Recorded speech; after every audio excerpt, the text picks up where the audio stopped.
As we head into the last 5 days of September, I wanted to revisit some of these statistics that we have been looking at on this channel pertaining to the last or end of September, and then also just September in general to kind of get an idea of realistic price probabilities and areas of interest for essentially price targets for the end of this month, as we do head into everyone's favorite month, or usually the favorite month for the Bulaws, which is October. So without further ado, we can just jump right into this one, starting off with, let's actually start off with just the straight up statistics right on over here. So at the beginning of this month, or the beginning of every month, we always like to look at on this channel what the win rate is in terms of closing positively or negatively for any given month. In this case, September does have probably the lowest win rate for any month of the year for Bitcoin, with only 5 out of 14 Septembers closing positively in Bitcoin's history. However, this September seeming to be one of the more positive ones, and we do have stats for that as well.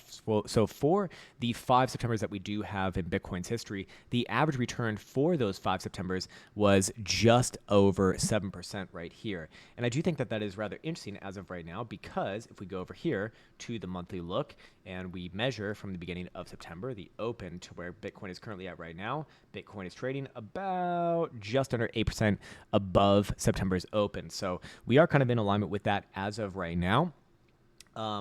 But I did want to provide a little bit more of a nuanced look at this as well, because as we went over in our middle of September videos, the end of September, particularly the area from, or the time from, I should say, the quad witching date, which is the 20th of September for this month of September, or this year, I should say, typically is, a more green period, if you will.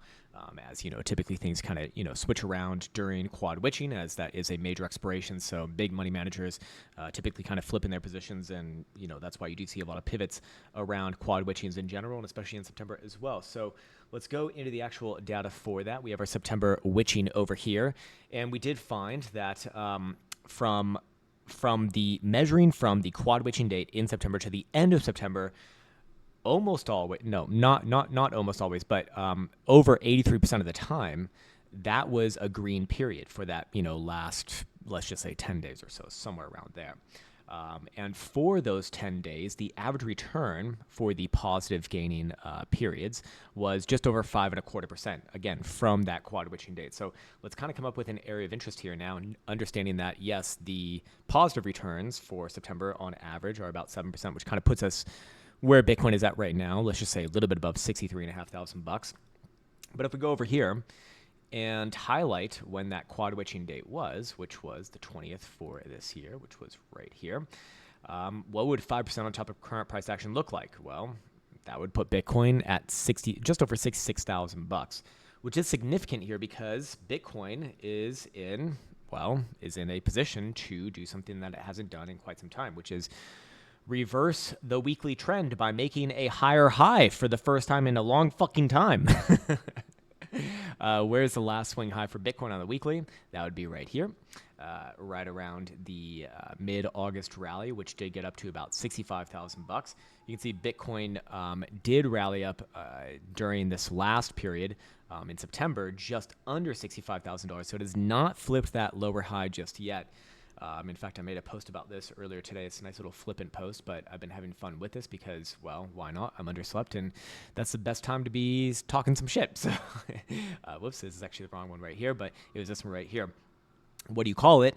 If Bitcoin has made a higher low, which it did over here, ever so slightly, I should say, compared and is trading very, very close to that last lower high, after putting in a series of lower lows and lower highs, well, that would be your reversal if Bitcoin can trade back above that pivot, which is on CME, which I think is the cleanest one, 65,200. That would just be on a wick basis. So it just needs to tick $1 above there, or $5, because it trades in $5 increments. But CME, usually the easier chart to watch.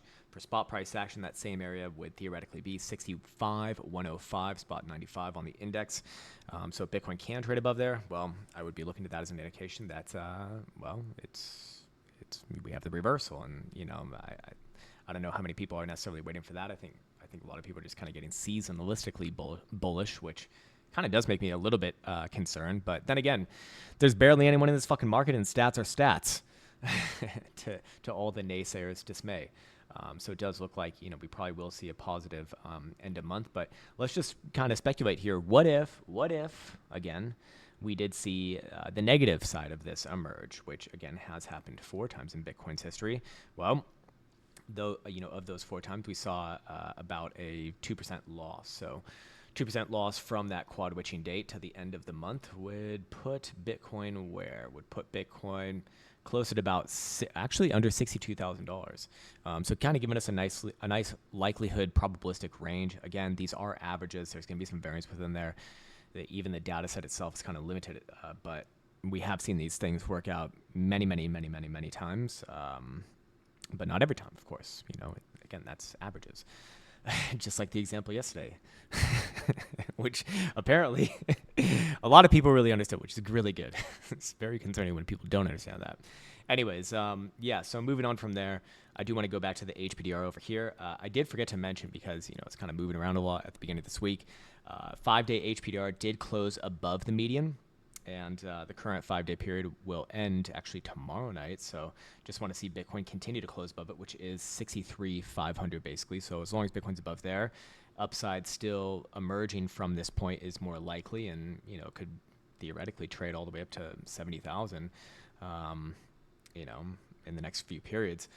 Weekly, same thing as well. Did close above the median here as well. Needs to hold on to 63,000 bucks about in order to maintain that. So again, these are big pivots. As long as Bitcoin's above there, generally consolidations around this region should be interpreted as bullish. But if Bitcoin does start to come below there and specifically close, a daily below, let's call it 63, going to be very likely another pullback. Maybe even the possibility for a trap. There's always possibility, of course. Just what's the probability of it? I'd say very low as of right now.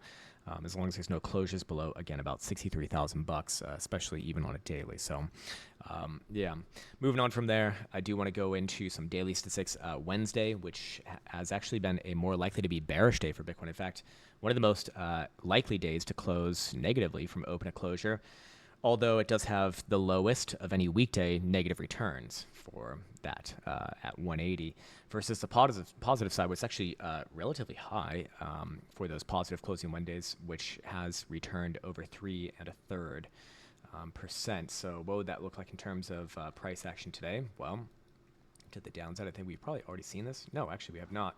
180 to the downside would be somewhere around 63,100, and to the upside, closer to 66,500 bucks. Other than that, the air conditioning cleaning people are back again, so I'm going to shut off this video on that note. It's been a nice and short and sweet one for this Wednesday. As always, I want to wish you the best. Take care, much love, and see you hopefully next time.